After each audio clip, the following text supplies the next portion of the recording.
Everyone has a dream. Everyone. It is those who pursue their dreams that make a difference.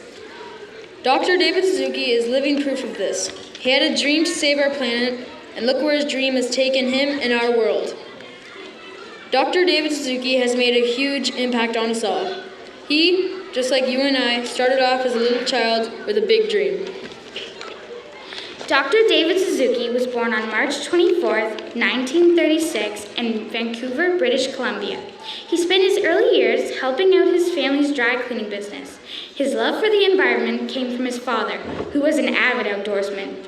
Even at a young age, Dr. Suzuki couldn't pass up the opportunity to get out and explore nature. A few years later, his family moved to Leamington, Ontario, where David Suzuki attended Mill Street Elementary School and Leamington High School. When Dr. Suzuki got older, he began to appear more and more on television shows and became the host of Suzuki on Science, and then the host of Quirks and Clarks radio play. Finally, he began to host The Nature of Things. He's inspired everyone that is here today in one way or another. This school, our school, is the most environmental school in North America. It is the only one that has had the honor to receive a LEED Platinum rating. All of this was created by the ideas and inspiration of Dr. David Suzuki. Please join us in welcoming our featured speaker this evening and distinguished guest of honor, Dr. David Suzuki.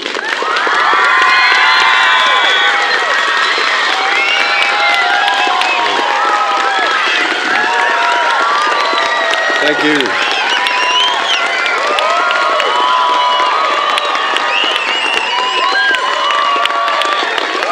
Thank you all. Thank you all. It's me that should be thanking all of you for this wonderful experience today.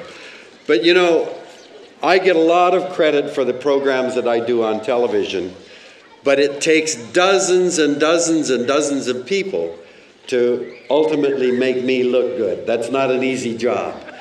And I know that the idea for this school started in someone's mind, but that from that point on, it took a lot of work and many, many people and a lot of time to sell the ideas, get the buy-in, get people to come on board, and then ultimately get the permission to go ahead with this dream.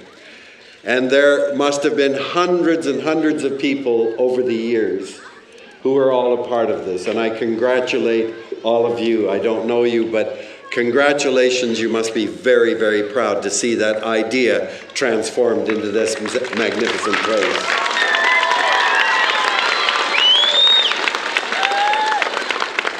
To the children who are going here, I think you must be very, very proud to go to such a groundbreaking school, not just for Windsor, not just for Ontario, but across this continent. This is going to stand as a model. I am sure people are going to come here. They're going to watch you in your classes, watch you outside, and they're going to say, how can we do that in our places? You are a role model. And to the parents, you must be very, very proud that your children are going here too. And to the city of Windsor, I think it must be a bragging point, but an opportunity as well to develop, I think, the kind of technology that went into this building, which is groundbreaking. And of course, the province of Ontario, which I've been a big supporter of the work that they've been doing in the energy sector. Well done to all of the people who have led to this, this magnificent place. Congratulations, everyone. Thank you. And to have my name associated with it, wow, what a great honor, and I thank you for that. I am going to say or repeat what you said earlier. What I see as well is that all of you, in going through this school, you're going to come out a different kind of person when you go on to high school and later on into the real world. You're going to be ambassadors for this idea, the idea that underlies this school. And that's a very exciting thing. First of all, coming here and working and playing here. I know that all of the children are going to go back to your parents And you're going to give your parents heck when you say, hey, you don't do that in our school. We don't throw away things like that. We recycle that. Or turn out the light, Mom or Dad. You're going to cause change that will ripple out far beyond the school. And that's an exciting thing. It's for me, coming back here, of course, is a great pleasure because I spent 4 years of my life in this area. This is my hood, and I'm delighted to come back.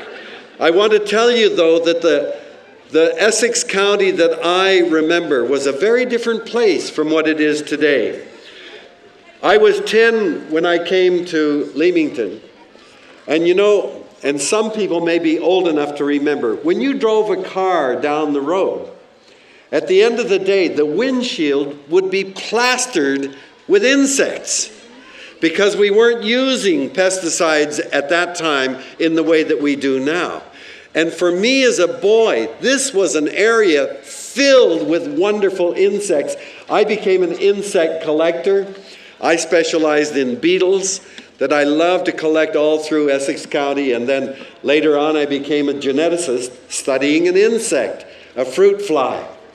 When I was a boy here, Lake Erie was filled with fish, and I just couldn't wait to get on my bike and go down to Seacliff Park down there and fish for perch and bass, and I can't tell you what kind of fish.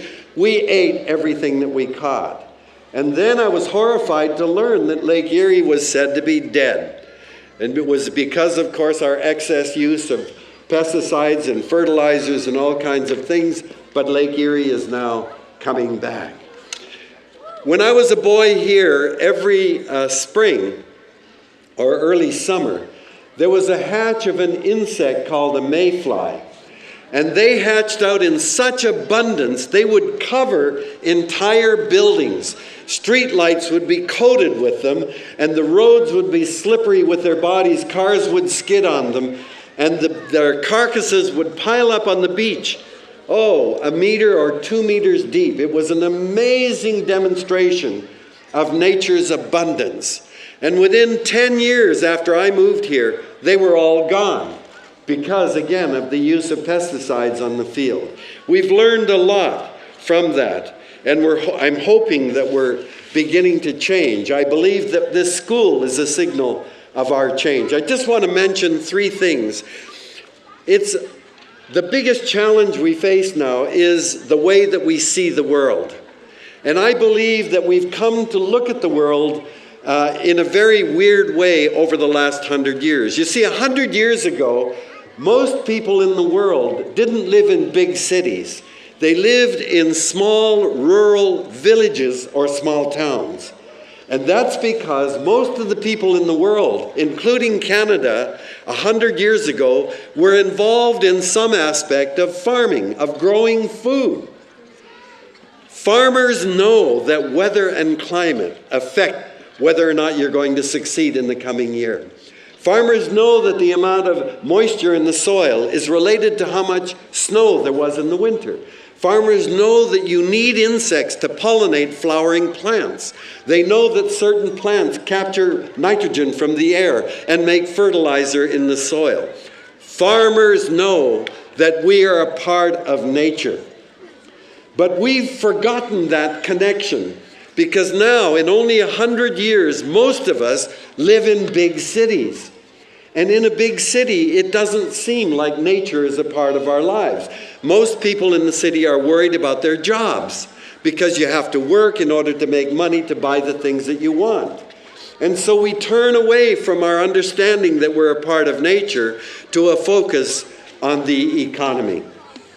I now want to tell you a couple of things that we've learned from science that remind us of how much we remain embedded in science. Some of you, maybe even in elementary school, you're learning about the great discoveries being made in genetics, in the study of heredity. And DNA is the genetic material that determines what all life on Earth is like. And in 2001, scientists announced an incredible breakthrough. They had determined the entire arrangement of all of the 3 billion letters of the DNA in a human cell. And that was a great achievement. You may say, well, what difference does that make? One of the most exciting things that came out of that was a discovery that 99% of the genes in our bodies are identical to the genes in the great apes, the orangutans, the chimpanzees, and the gorillas. They are our closest biological relatives. And we discovered from that human genome that every one of us carries tens of thousands of genes identical to the genes in your pet dogs or pet cats, identical to the genes in salmon and eagles and fruit flies and dandelions and cedar trees. And what that shows is that all life is related. All of life is our relatives, and we are related through our evolutionary history. And surely if they are our relatives, we treat them with greater care and respect than if we simply regard them as pests or weeds or vermin or resources. All of life on earth is related. And in one of the great acts of generosity, all of life on earth gives us the most elementary things that we need to survive. Before there were any plants on this planet, the air was poisonous for an animal like us. It was plants that began to take carbon dioxide out of the air and put oxygen back in it. There was no oxygen in the air before plants evolved. And to this day, it's all of the green things in the oceans and on land that are taking carbon dioxide out of the air and putting oxygen back in it. We depend on that for our very survival, and yet we are destroying forests and we are cutting down ecosystems all over the world, but we depend on them for the air that we breathe.